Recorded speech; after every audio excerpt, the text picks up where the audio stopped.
You've met people like this, confident, certain, never once suspecting the pattern running underneath.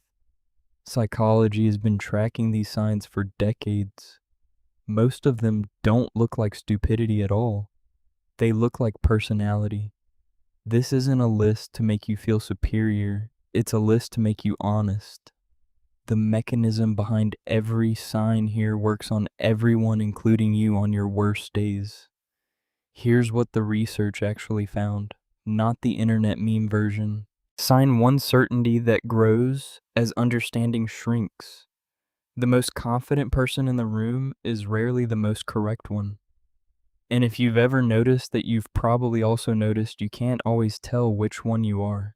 Dunning-Kruger's original 1999 study at Cornell found something specific: the less competent someone is at a task, the worse they are at judging their own performance on it. Confidence isn't proof of competence, it's just confidence. The people who ask, "What am I missing?" before they speak have built something the confident room never had to build: the habit of checking. Sign 2, taking credit, deflecting blame. The project succeeds.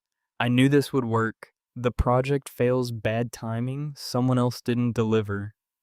This is one of the most consistently documented patterns in social psychology, known as the self-serving attribution bias. The brain rewrites the narrative before you're even aware it happened.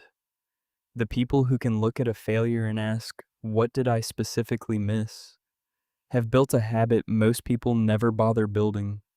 Not because it's hard to understand, because it's uncomfortable to practice. Sign 3, reacting before reflecting. The message sent before it's read twice. The opinion stated before the room is understood.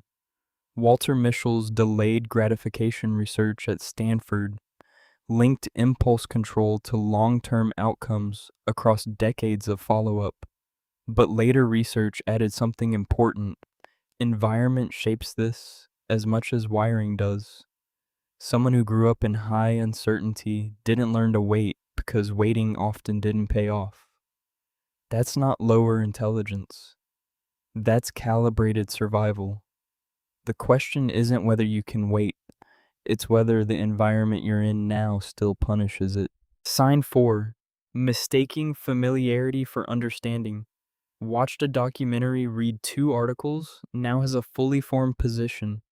Researchers at Yale documented what they called the illusion of explanatory depth. The gap between how well people think they understand something and how well they can actually explain it when pressed step by step. Real understanding survives being questioned. Familiarity doesn't. Sign 5, avoiding disagreement to end the discomfort of not knowing. Agrees fast, never pushes back, picks the easiest answer just to make the uncertainty stop. Psychologist Ari Kruglansky at the University of Maryland calls this the need for cognitive closure, the drive to seize any answer over sitting with an open question. One man learned this about himself the hard way. His business partner asked him a direct question in a meeting he didn't actually have an answer to. He nodded, said "sounds right," moved on. His partner caught it and said 4 words: "You didn't actually check." He hadn't. That was the moment he realized how often he'd been doing exactly that. Here's the question worth sitting with: how many of your opinions have you actually tested against being wrong versus just repeated until they felt true? Most people can't tell the difference. That's not an accusation, it's just something worth checking before you say the next one out loud. If this is the first time someone put this into words for you, follow. There's more where that came from. Sign 6, needing an audience to feel sharp, sharpest when people are watching. Most capable in the room under social pressure, but alone with no audience, nothing gets built. Psychologists distinguish between performance intelligence, looking competent under social pressure, and fluid intelligence, reasoning through a new problem with nobody watching. The two don't always travel together. If you're a man, this one lands differently. Men are trained early to perform certainty, to have the answer ready, to not need time to look sure in the room. Real thinking is slow, uncertain, and iterative. It doesn't impress anyone in real time. It just produces better answers later. Most rooms reward the performance, not the process. Sign 7: never revisiting an old opinion. Same position held for 10 years, defended like a hill worth dying on. Research on intellectual humility consistently links the willingness to update a belief when the evidence changes to better reasoning outcomes overall, not to weakness. Changing your mind when the evidence changes isn't inconsistency, it's the actual definition of thinking.